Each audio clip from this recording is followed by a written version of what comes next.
Breaking news. Israel రాజధాని అలాగే Israel రాజధానిపై అయితే ఇరాన్ అయితే విరుచుకుపడుతుంది, ముఖ్యంగా దాడులతో అని చెప్పవచ్చు.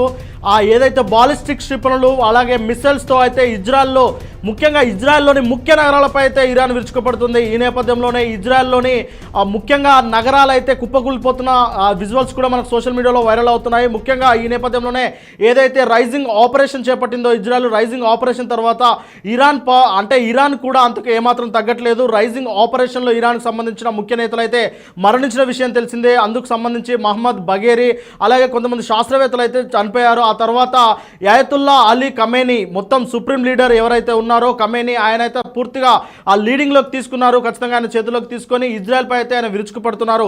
ముఖ్యంగా ఇజ్రాయెల్ రాజధాని మనకు టెల్ అవీవ్ అలాగే టెహ్రాన్ ఈ ప్రాంతాల్లో అయితే ఇప్పుడు దాడులు ముమ్మరంగా జరుగుతున్నట్లయితే తెలుస్తూ ఉన్నది. ముఖ్యంగా ఇరాన్ తన బాలిస్టిక్ క్షిపణులు అలాగే మిసైల్స్ డ్రోన్లతో అయితే విరుచుకుపడుతుంది.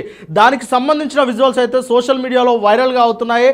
అయితే ఏదైతే డ్రోన్లతో దాడి చేస్తుందో ఇరాన్, ఆ డ్రోన్లను అయితే ఇజ్రాయెల్ తిప్పికొట్టడానికి అయితే చాలా వరకు ప్రయత్నం చేస్తున్నప్పటికీ కొన్ని డ్రోన్లు మాత్రం ఖచ్చితంగా ఇజ్రాయెల్ నేలపైన రాలుతున్నాయి. ఇజ్రాయెల్ నేలనైతే భస్మీకృతం చేస్తూ ఉన్నాయి. ముఖ్యంగా ఇజ్రాయెల్లోని ఏదైతే కొన్ని భవనాలు ఉన్నాయో ఆ భవనాలు కూడా నేలమట్టం అవుతున్న సందర్భాలు చూస్తున్నాము. ముఖ్యంగా ఇజ్రాయెల్పై విరుచుకుపడుతున్న ఇరాన్ అసలు విచక్షణ రహితంగానైతే దాడి చేస్తుందని చెప్పవచ్చు. ముఖ్యంగా ఇజ్రాయెల్ పౌరులపైన కూడా ఇరాన్ దాడి చేస్తుంది. ముఖ్యంగా ఏదైనా యుద్ధం జరిగినప్పుడు పౌరులపైన యుద్ధాలు అనేది అంటే పౌరులపైన మిసైల్స్ కానీ డ్రోన్స్ కానీ దాడి చేయవు.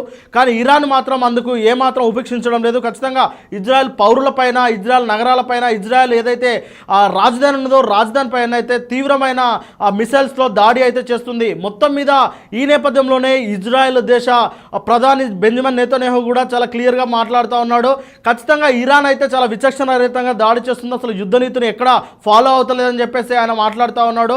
ఖచ్చితంగా ఆపరేషన్ రైజింగ్ అనేది కేవలం ఆత్మరక్షణ కోసం చేపట్టిన ఒక ఆపరేషన్ చర్య తప్ప అది ఇరాన్పై యుద్ధం కాదు అని చెప్పేసి ఆయన గతంలో చెప్తూ వచ్చాడు. ఎందుకంటే ఇరాన్ దగ్గర న్యూక్లియర్ మిసైల్స్ను రెడీ చేయబోతున్న ఒక వార్తనైతే ప్రపంచమంతటా వచ్చేసింది.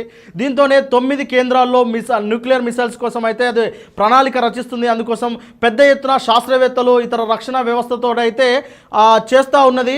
అయితే ఈ నేపథ్యంలోనే మనకు దానికి సంబంధించిన ఏదైతే ఆ విజువల్స్ ఉన్నాయో ఆ విజువల్స్ అయితే మనకు ప్లే అవుతూ ఉన్నాయి. దాన్ని మనం వోల్గా న్యూస్ స్క్రీన్పై అయితే చూడవచ్చు.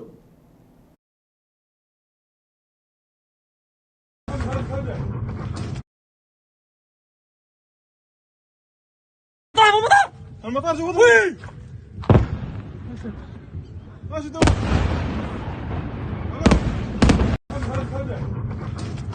المطار صورت والله صورت المطار طاح المطار المطار جوا وي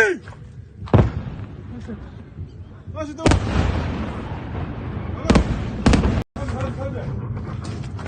المطار صورت والله صورت المطار طاح المطار جوا وي ماشي دو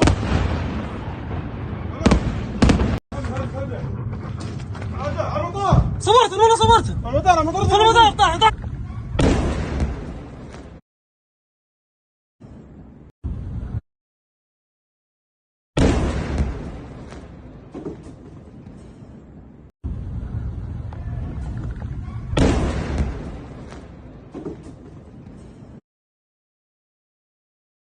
రైట్, మనం బాక్స్ 1లో చూస్తున్నాము. అతి పెద్ద భారీ పేలుళ్ళు అయితే మనం చూస్తూ ఉన్నాం. అలాగే బాక్స్ 2లో కూడా ముఖ్యంగా ఏదైతే ఇజ్రాయెల్ రాజధాని ఉందో టెల్ అవీవ్ అలాగే ఇజ్రాన్ మరొక నగరమైన హైఫాస్ నగరాలపై అయితే ఇరాన్ అయితే విరుచుకుపడుతుంది. ముఖ్యంగా టెల్ అవీవ్, హైఫాస్ నగరాల పౌరులపై కూడా ఇరాన్ విరుచుకుపడుతుంది. దానికి సంబంధించిన ఏదైతే బాలిస్టిక్ క్షిపణులు అలాగే మిసైల్స్, దీంతో పాటు ఏదైతే డ్రోన్స్ ఉన్నాయో ఆ డ్రోన్స్తో కూడా దాడి చేస్తుంది. ఇప్పటికే ఇజ్రాయెల్కి సంబంధించిన 40 నుండి 50 మంది పౌరులు మరణించినట్టయితే ఇజ్రాయెల్ ఆ దేశ రక్షణ మంత్రి అయితే ఆ రక్షణ మంత్రిత్వ శాఖ అయితే వెల్లడిస్తుంది. ఇది ఖచ్చితంగా ఇరాన్ యొక్క దాడిని అయితే నిర్ద్వందంగా ఖండిస్తున్నది. ఇరాన్ దాడి చేయాల్సి వస్తే మిలిటరీ స్థావరాలపై, లేదంటే యుద్ధం చేయాల్సి వస్తే ఖచ్చితంగా నేరుగా బార్డర్లో యుద్ధం చేయాలి. కానీ నగర పౌరులపైన యుద్ధం చేయడం ఏంటి, వారు నిరాయుధాయులు అలాగే వారు సామాన్యులు కదా, సామాన్యులపైన యుద్ధం చేయడం అని చెప్పేసి అంతర్జాతీయ వేదికలపై అయితే బెంజమిన్ నెతన్యాహు మాట్లాడుతూ వస్తున్నారు. ఖచ్చితంగా ఇరాన్ అయితే ఈ విషయంలో ఉపేక్షించేది లేదని, ఖచ్చితంగా దాడి చేయాల్సిందని, ప్రతి దాడిలో భాగంగానే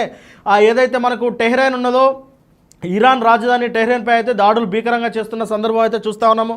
అయితే ఈ నేపథ్యంలోనే రెండు దేశాల మధ్య శాంతి చేకూర్చేందుకైతే ట్రంప్ ప్రయత్నాలు చేస్తున్నప్పటికీ ఇరాన్ చేస్తున్న ఏదైతే డీల్ ఉల్లంఘన ఉన్నదో ఆ కారణంగానే ట్రంప్ కూడా వెనక్కి తీసుకుంటున్నారు. ఖచ్చితంగా ఇరాన్ను అంటే ఇరాన్ ప్రపంచ భూభాగంలో ఇరాన్ ఇస్లామిక్ కంట్రీ లేకుండా చేయాలని చెప్పేసి ట్రంప్ ఇజ్రాయెల్తో చేతులు కడపాలని చెప్పేసి కూడా ప్రపంచవ్యాప్తంగా ఆర్థిక నిపుణులు ప్రపంచ నిపుణులు అయితే అంచనా వేస్తూ ఉన్నారు.